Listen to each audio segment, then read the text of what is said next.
Hello and welcome learners in the another series of session of International Human Resource Management. I, Dr. Priyanka Yadav from School of Management Studies, IGNOU.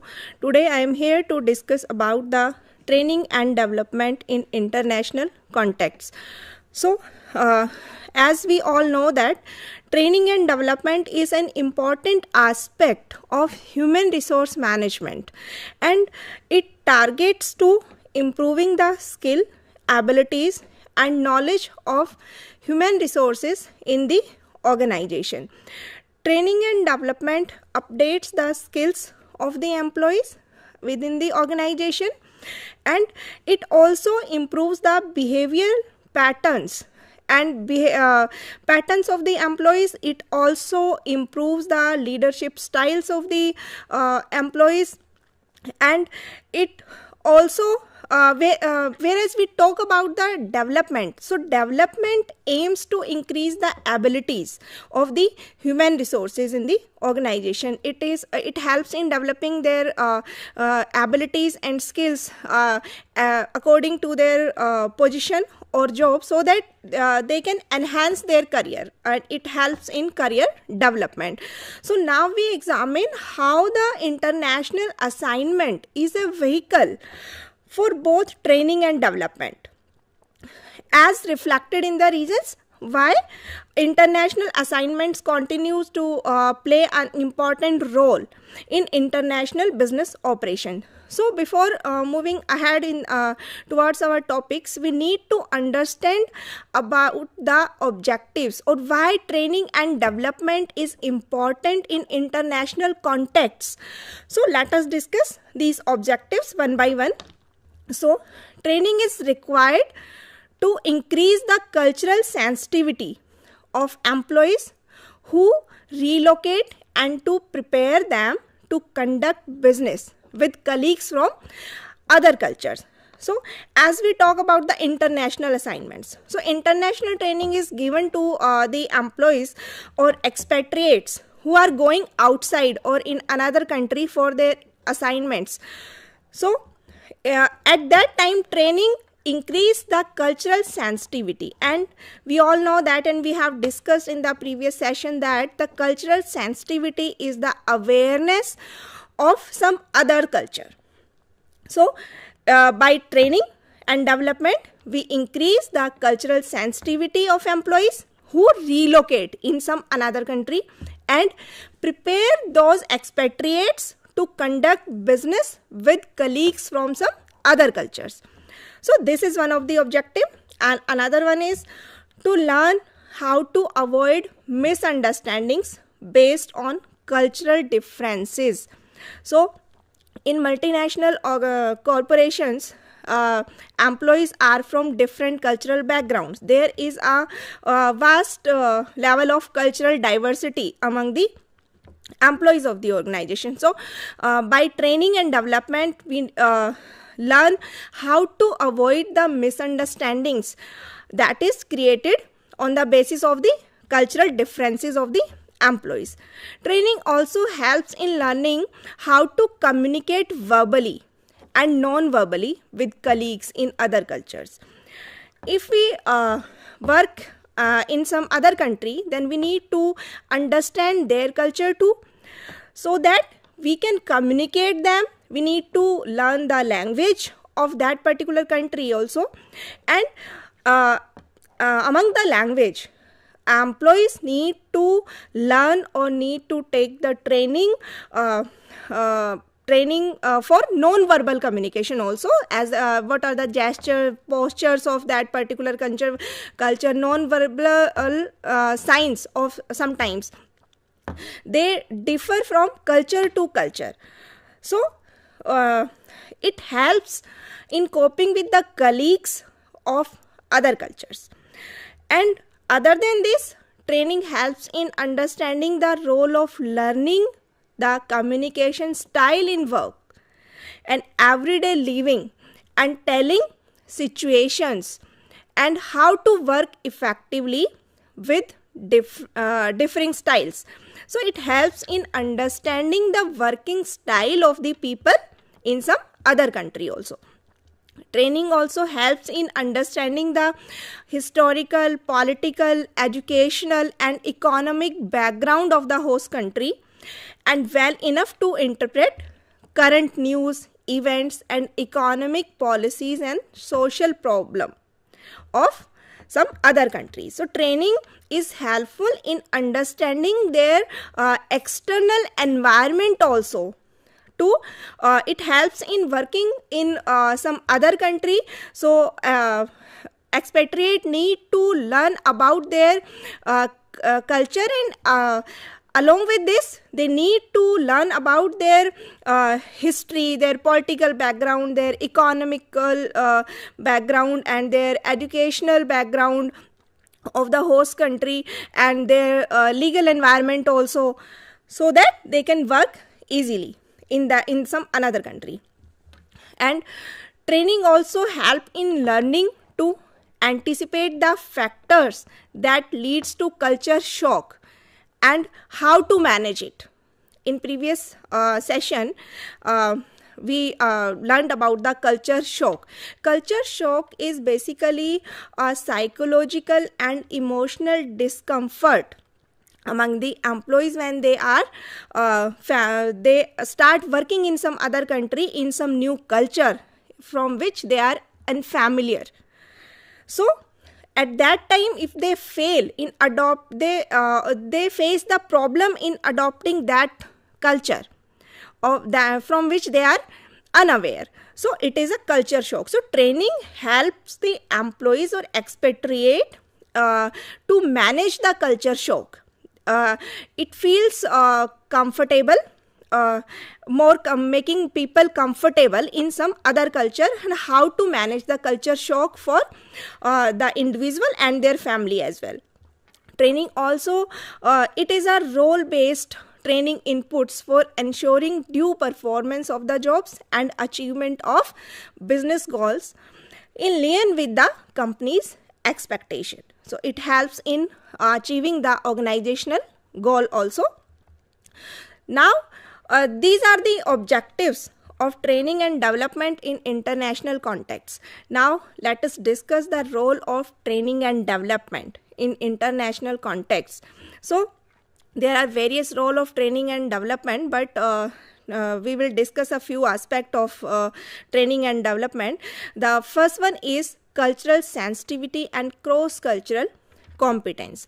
So, purpose of this cultural sensitivity and cross-cultural competence is to help employees in understanding and respect the cultural differences. So, if somebody is working for international assignment in some other country, so he or she needs to understand their cultural differences, he needs to understand their communication style and social norms, so that they can work easily in that particular culture and adopt their culture also. And what is the impact of that cultural sensitivity and cross-cultural competence? So it reduces misunderstandings, that enhances collaboration and fosters inclusivity in multicultural teams. So it helps in the inclusion of expatriates in multicultural teams. Another role is standardization versus localization. So standardization means the global consistency. So training ensures that organizational values, ethics, and standards are maintained across the locations. It means it should be centralized. So the organizational values, ethics, and standards should be centralized throughout all the location of that organization, whether it should be it is in host country or parent country or some subsidiaries. So it is same all over for all the locations. And for local relevance, as the name indicates, local relevance means it is tailored according to the regional. It is region specific.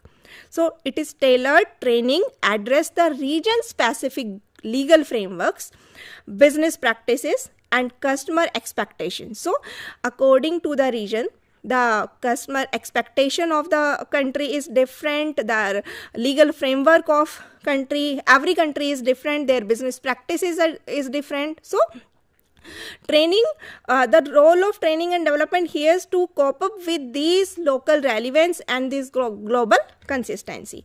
Next aspect is expatriate preparation. It is very important aspect of international training and development. It under which we will cover the pre-departure training, on-site support and repatriation training. So pre-departure training is actually it prepares employees for international assignments by covering their language, their cultural adaptation and host country protocols. It is given to the expatriates before they are going to some other country for an international assignment. So before going to that country, they need to understand the language of that country, they need to understand the culture and of the host country, they need to understand their protocols, and so that they can easily adapt their culture after going there. So it is pre-departure training is given to the expatriates just before going to the international assignment. Next one is on-site support. It is ongoing development, helps expatriates adjust and perform effectively in the host country. So it is non-administrative activities.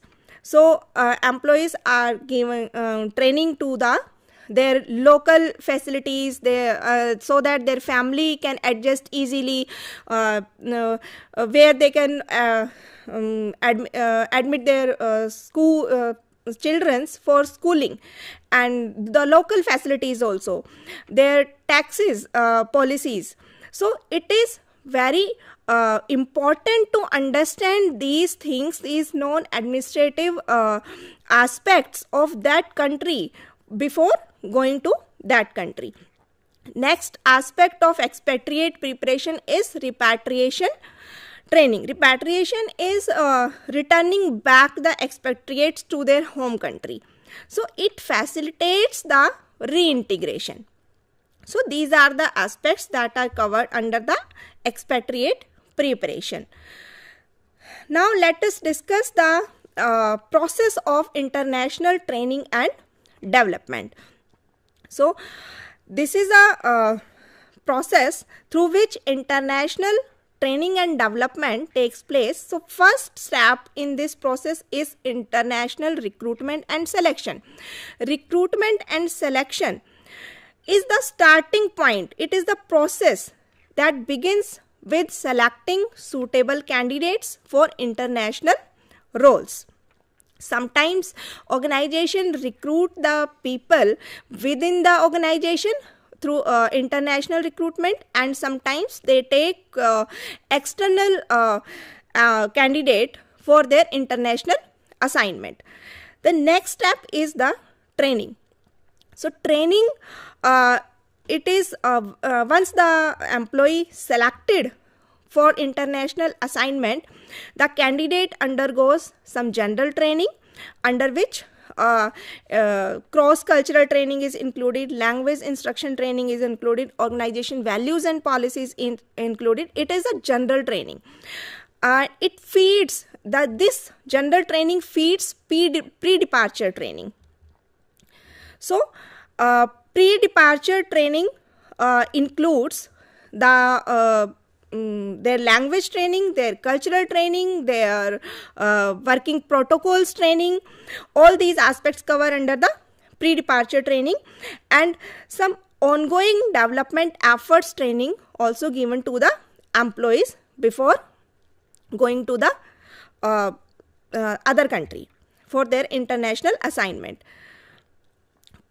Also, pre-departure training is a tailored training conducted before the international assignment, and the focus area of pre-departure training is culture of that host country, their practical aspect, housing, schooling, health, and other aspects, so that their family can easily accommodate in that culture. And next is the family orientation. It is also the part of the pre-departure training. The next step in this process is the international assignment. So international assignment is the core experience that employees take on overseas assignment. So it is dual, it covers dual aspect. Through international assignment, we can say that it develops the employees, and development also take place due to the international assignment. It helps employees develop their international competencies and global exposure in the organization. International assignment also linked to development through ongoing or on-the-job training, and it feedback to international team integration. So this is how we can make the international team through pre-departure training and through development through international assignment. So development is an ongoing process that focuses on long-term career growth and preparing for global leadership roles. It includes executive coaching, leadership programs, mentoring, and feedback mechanism. Development can be done through experiences gained during international assignments. Training and development together forms the international teams, and the end goals and strategic outcomes of these international teams are their well-trained and developed employees become part of high-performing international teams. And there is a dynamic link of the international team is that the international team may also feed back into the process, for example, helping in future selection, mentoring, or knowledge transfer. So it means it helps in when the employees or expatriate return back to their home countries, then it helps in their future selection for international assignment for the employees, and they act as a mentor. They are given a role of mentor for the international assignment, so that they can guide the future expatriates for the international assignment. Or the knowledge transfer can be easily done through these repatriates who are returned back from the international assignment to their home countries. Now, let us discuss the preparation and training for international assignments. So, for preparing the international assignment, the organization need to establish and maintain the relationship with internally in the firm and with external, with the community and with families also, and they need to establish and maintain the relationship with the host country government and their home country government too, and their headquarters too. So this is the this is about the maintaining the relationship before going for the international assignments. And their preparation objectives are to review terms and conditions of assignments. Before going international assignments, any expatriates should review the terms and condition of the international assignment. They should also increase their cultural awareness also. Cultural sensitivity is must. We need to understand the culture of other country. We need to aware about the culture of the other country in which any expatriate is going for the international assignment. To increase knowledge of the host country, any expatriate who are going for international assignment should learn about the rules and regulation of the host country. They should learn about the political environment, economical environment, the rules and regulation of the host country. It should impart working knowledge of the foreign language. If it is possible for the expatriate, then he should learn about the local language of that particular country. And to increase conflict management skills. So sometimes if we do not understand the culture of that country, there may be some conflict arises between the expatriate and the management. So an expatriate need to increase the conflict management skills before going for the international assignment. So it is the preparation phase. See how he or she should be prepared for the international assignment, and to minimize re-entry problems. So these are the preparation objective for any expatriates for before going the international assignments. So there let us discuss some forms of training before going the international assignment. There is a pre-departure training that we have discussed, and some cultural orientation training expatriate should take before going for the international assignment. He should done the area study of that particular country in which he is going for international assignment, in which area his organization is located. So the local area training is must for the expatriates, so that he can manage the cultural shock and their family also adjust in that culture. They should give the language instruction training, and also cross-cultural T-group training, some behavioral stimulations. Sometimes a group may be formed and they act like that particular people of that particular country, and they behave according to that particular culture, so that an environment is created so that an expatriate can understand the culture and behavioral pattern of that particular country, people of that particular country. Sometimes some case studies may be given to the expatriate to understand the behavioral pattern and their leadership style, their management working style also, so that it will helpful for the expatriate to understand the working style of the organization. There may be some post-arrival training. So repatriation training also given, because if an expatriate is let's say for 2 years in some another country, so he may feel comfortable in that culture, because we have given the pre-departure training. After that he is there for 2 years, he spent 2 years, his family is comfortable, and he is not feeling or he don't want to come back, he is not feeling comfortable in coming back in the home country. So sometimes it is very difficult to the expatriate. So post-arrival training also should be given to the expatriate, so that he can come back or return back to their home country easily. There are some repatriation management training also given to the expatriates.